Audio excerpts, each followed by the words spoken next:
Guys আজকে আমি আপনাকে সবাইরে একটা সত্যি কাহিনী খুলে কই। সেটা হচ্ছে কি, আমি যখন জেলে ছিলাম, জেলে থাকা অবস্থায় আমরা আবার ভাই গরিব গরিব ফ্যামিলির একজন সন্তান, গরিব গরিব ফ্যামিলি আমাকে চাষাবাদ করে খাই। এটা হলো সত্যি কথা, মিথ্যে কথা কব না সবার সামনে। আসলে তো আমার আব্বা হলো মাঠে ঘাটে কাজ করে, আমাকে নিজস্ব কিছু জমি জাতি আছে, ওইগুলোতে চাষবাস করেই আমরা হচ্ছে দুই বেলা দুই মুঠো ভাত টাত খাই আর কি, সত্যি কথা যেটা। তো আমি জেলে ঢুকছিলাম, একটা অবশ্য অপরাধ করে এই জেলে ঢুকছিলাম, এই কারণে আমার থানায় ধরে রাখছে আর কি। জেলের ভিতরে রয়েছি গত 1 মাস যাবত, জেলে থাকা অবস্থার কাহিনীগুলো করছি। এবং জেলের ভিতর তো আর ফোন মন ব্যবহার করা যায় না, ওখানে তো কথাবার্তা কওয়া যায় না। তো সেই ক্ষেত্রে আমার আব্বা কি করেছে, আব্বার বয়স হয়ে গেছে মেলা, আব্বা আমারে চিঠি লিয়ে পাঠাইছে যে আব্বা কি আর করবো ক, মায়ের দূর করে তুই তো জেলের ভিতরে ঢুয়ে বসে রয়েছিস, আর এদিক দিয়ে জমিতে যে ধান মান লাগাবো, চাষবাস করবো, শরীরে তো সেই ক্ষমতা আর নাই, হাতে তো টাকা পয়সাও নাই যেটা মেশিন মুশিন আইনে ধান মান চাষ করার জন্য জমিটার একটু চষবো, ধানের বীজ টিজ সবকিছুই রয়েছে, কাজ বাজ কিছু করতে পারতেছি না। তোর আল্লাহ দুহাই লাগে বাবা, তুই জেলেতে যে করে হোক একটু বার হয়ে এই চাষবাসের ব্যাপারটা তুই একটু দেখ, তুই আমার একটু সাহায্য কর বাবা, আমারে তুই বাঁচা,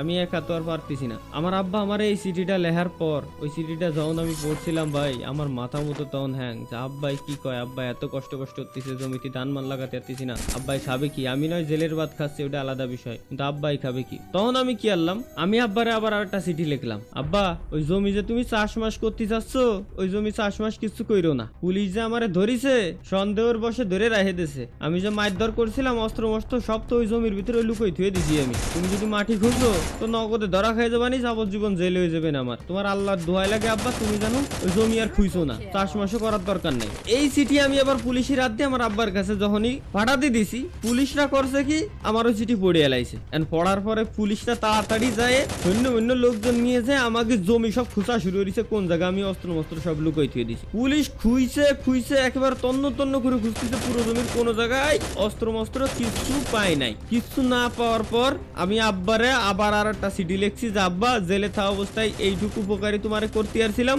জমি চাষাবাদ তোমারে করে দিয়ে আসালাম, তুমি খালি একটু কষ্ট করে ধান কটা ছিটে দাও জমির ভিতরে।